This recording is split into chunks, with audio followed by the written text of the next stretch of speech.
Вчера внезапно случилось очень радостное и неожиданное событие. Лукашенко освободил около 120 белорусских политзаключенных, в числе которых ключевые лица протестов 2020 года Мария Колесникова и Виктор Бабарико, а также лауреат Нобелевской премии мира Олесь Беляцкий. Произошло это по договоренности с американской администрацией и Дональдом Трампом. В ответ США сняли санкции с белорусского калия. Никаких предварительных анонсов не было. Мы узнали обо всем в тот самый момент, когда люди вышли на свободу. Большинство политзеков были отправлены в Украину, а оттуда, очевидно, поедут дальше. Сложно поверить, что так было можно. Со всеми договориться, все организовать таким образом, чтобы ничего не утекло, чтобы никто не пошел писать в Твиттер или Truth Social, чтобы вместо слухов и утечек мы увидели действия. Причем видим мы такое не впервые. В прошлый раз также неожиданно на свободу выпустили десятки человек, включая Сергея Тихановского. Будто перед нами не администрация Дональда Трампа, а какое-то совсем другое правительство, которое умеет себя вести как настоящее и ответственное. Такого рода в высшей степени позитивная новость – хороший повод поговорить не только о ней самой, но и о совершенно противоположном сюжете, где много анонсов и нет никаких действий, о переговорном процессе между Россией и Украиной. В процессе этом почти никак не участвует Россия, зато США, Украина и Европа, кажется, погрязли уже по уши. Об этом всем сегодня и поговорим, только перед тем, как начнем, как обычно, напомню, в описании инструкция, как обойти российские блокировки, вернуть себе нормальный интернет. Один из способов — спонсор рубрики VPN Liberty, который предлагает бесплатный доступ на 30 дней без привязки карты.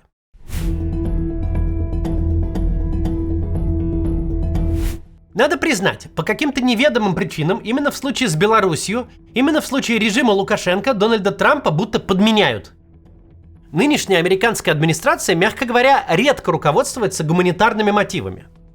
Трамп хвастается строительством Алькатраса с аллигаторами, упивается жестокостью в отношении мигрантов, а также с большой охотой ручкается с самыми мрачными и репрессивными режимами планеты. Но в случае с Лукашенко эта самая администрация действует в высшей степени альтруистично и гуманно. В обмен на политзаключенных она дает Лукашенко сначала частичное снятие санкций с Белавия, а теперь вот с белорусского калия. Это все нужно Лукашенко, а Трампу вообще не нужно. Перед нами не вот этот вот навязший в зубах just business, не сделки, которые ни к чему не ведут, но прям череда гуманистических актов. Причем от актов этих Трамп даже не получает особых политических выгод. Его администрация не использует происходящее как пиар. Никто не бегает и не хвастается выдающимся гуманизмом американского президента. Никто под это дело не выпрашивает в очередной раз премию мира. И в общем понятно почему. Белорусские протесты 2020 года несопоставимы по масштабам с войной в Украине. Протесты в Беларуси и последовавшие репрессии – это большая тема для Европы, но не для Штатов. Если мы в веб-архиве откроем крупнейшие американские издания за август 2020 года, то увидим, что Беларусь тогда была там не самой топовой темой. В общем, у Трампа тут нет шкурного мотива. Даже если считать, что он мечтает дружить с Путиным, заигрывание с Лукашенко через голову Путина последнему точно не понравится. А что Лукашенко? Лукашенко же изображает из себя верного путинского вассала, но как обычно до тех пор, пока ему деваться некуда, пока он не может сыграть в свою любимую игру. Продавать Путину в розницу имперские амбиции, а Западу услуги посредника. И чуть что угрожать московскому визави перспективой развода. Если бы мы вообразили, что Трамп умеет мыслить стратегически, то идея вырвать Лукашенко из удушающих объятий Путина была бы очень хорошей программой по предупреждению европейской войны. Без Лукашенко в качестве союзника и заложника Путину будет очень непросто атаковать страны Балтии. И очень полезно бы сделать так, чтобы Лукашенко было что терять, чтобы у него был выбор – лезть за Путиным в петлю европейской войны или заручиться поддержкой могущественного игрока. Разорвать вынужденный союз Путина и Лукашенко, выведя второго из международной изоляции, это звучит настолько разумно, стратегически продуманно и взвешенно, что очень трудно поверить, будто так спланировала администрация Трампа. План настолько отличный, такой компетентный, так учитывает особенности региона, предполагает такие о регионе знания, что будто Трамп там и рядом не проходил. Давайте признаем очевидный факт. Освобождение белорусских политзеков – самая последовательная, самая гуманистическая, самая успешная внешняя политика Трампа за второй срок. У Трампа тут почти нет слов и очень много дела. С остальным ситуация, увы, обратная. Поговорим о причинах происходящего после рекламы. Посмотрите, пожалуйста. Одно из неприятнейших свойств нашей памяти – забывать информацию, которую мы не используем. Мы забываем имена и лица родственников, с которыми давно не связывались, забываем базовые знания из школьной программы, мы даже можем начать забывать родной язык, если долго им не пользуемся. Что уж говорить о языке иностранном. Его мало выучить, его нужно постоянно поддерживать и желательно говорить на нем. Иначе ваш активный словарный запас запросто сдуется за год-два, особенно если вы учите еще один язык. Поддерживать уровень вашего иностранного языка, а заодно прокачать грамотность устной речи вам поможет бот Chatty. Искусственный интеллект не будет вас осуждать, он просто подскажет, как сформулировать получше и объяснит почему. Начать заниматься легко, просто добавьте себе бота и запишите голосовое сообщение. Общение идет именно в таком формате, но можно и текстом писать, если голосом неудобно. И в том, и в другом случае Chatty не только вас поправит, но и даст осмысленный ответ. Так вы сможете практиковать и аудирование. Давайте попробуем. Сейчас вот на нашем операторе испытаем. Hi Chatty, how to say in English that I wanna finish recording of this video faster and go home to sleep in a formal way? You could say, I'd like to finish recording this video as soon as possible so I can go home and get some sleep. For a slightly more formal tone, I would like to conclude the recording promptly so I may return home and rest. Which fits your situation better? Which fits your situation better? I really wanna finish this video as soon as possible and go home to sleep. Thank you, Chatty. Пользоваться очень удобно и просто, как видите.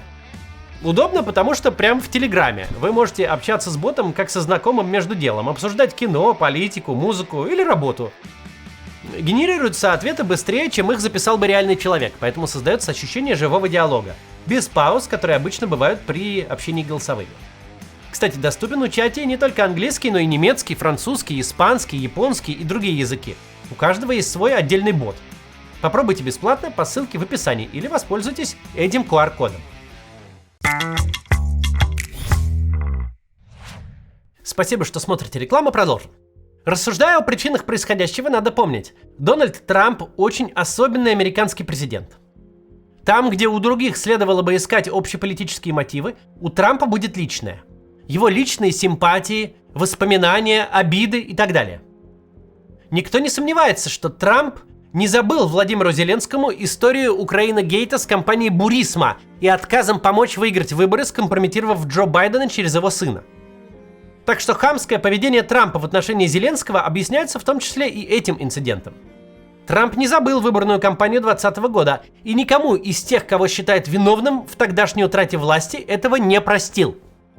Вполне возможно, что протесты 2020 года в Беларуси произвели лично на Трампа сильное впечатление, и к этому вопросу он относится по-особенному.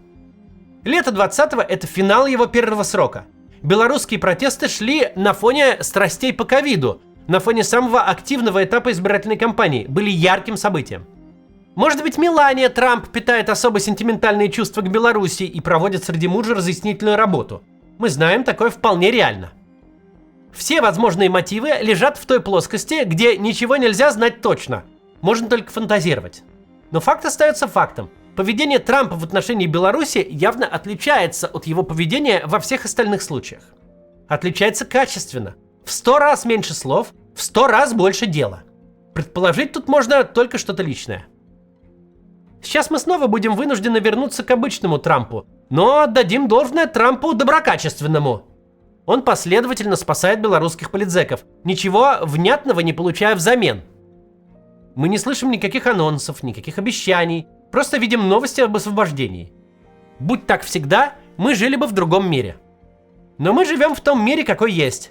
Если посмотреть на мирный план, на попытки прекратить войну между Россией и Украиной, там нет ничего похожего на активность Трампа по белорусскому направлению.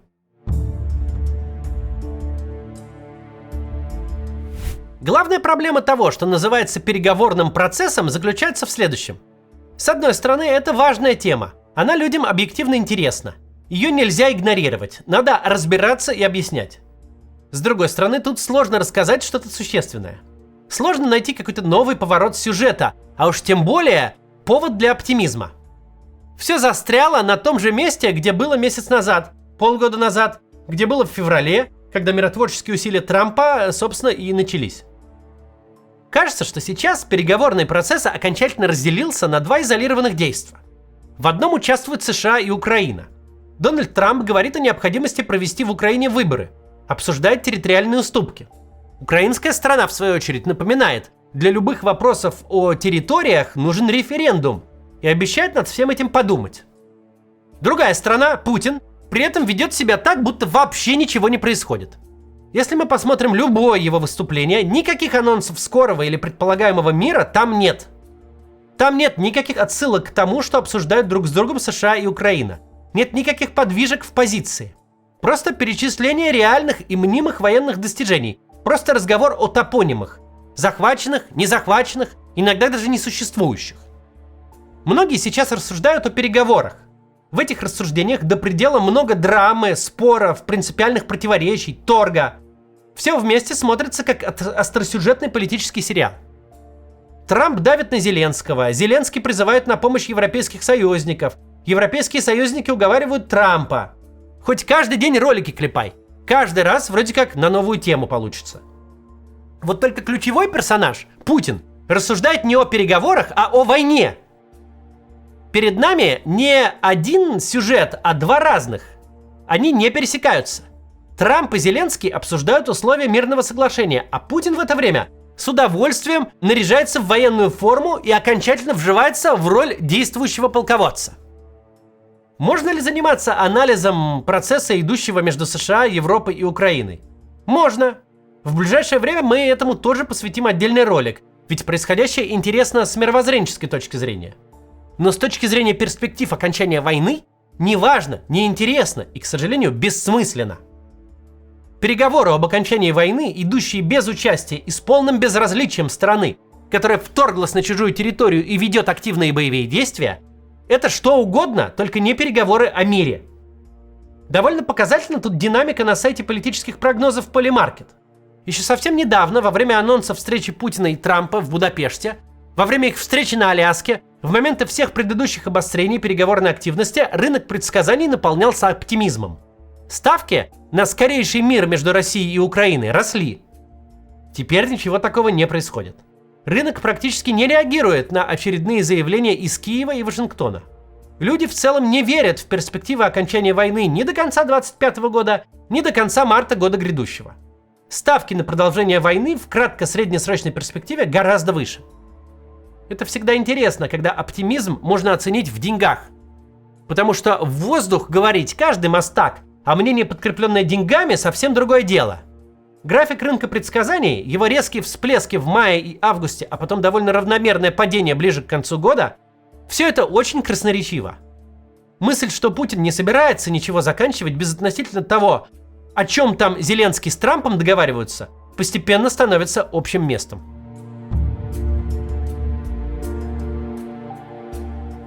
На истории с освобождением белорусских политзаключенных хорошо видны пределы возможностей американской администрации.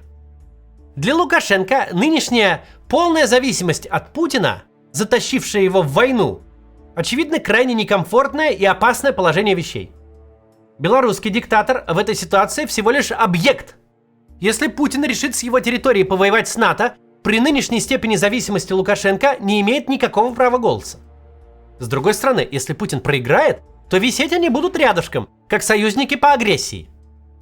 При всей мстительности Лукашенко, при всей его личной ненависти к Бабарико и Колесниковой, ему жизненно необходимо ослабить удавку на своей шее. Все, что мы знаем о Лукашенко, говорит нам, он даже рядом не фанатик. Сохранить себя ему важнее, чем заморить в тюрьме даже самых ненавистных врагов. Итак, когда у второй стороны есть явный интерес, Трамп может творить свои неожиданные чудеса. И у него потрясающе получается. Беда в том, что со стороны Путина никакого интереса нет. Его все устраивает. Он не находится в некомфортной ситуации. Ему хочется продолжать войну, а риски с ней связанные всерьез он не воспринимает. В этом случае подход Трампа просто не работает. Не имеет смысла торговаться с тем, кто не собирается ничего продавать. До завтра.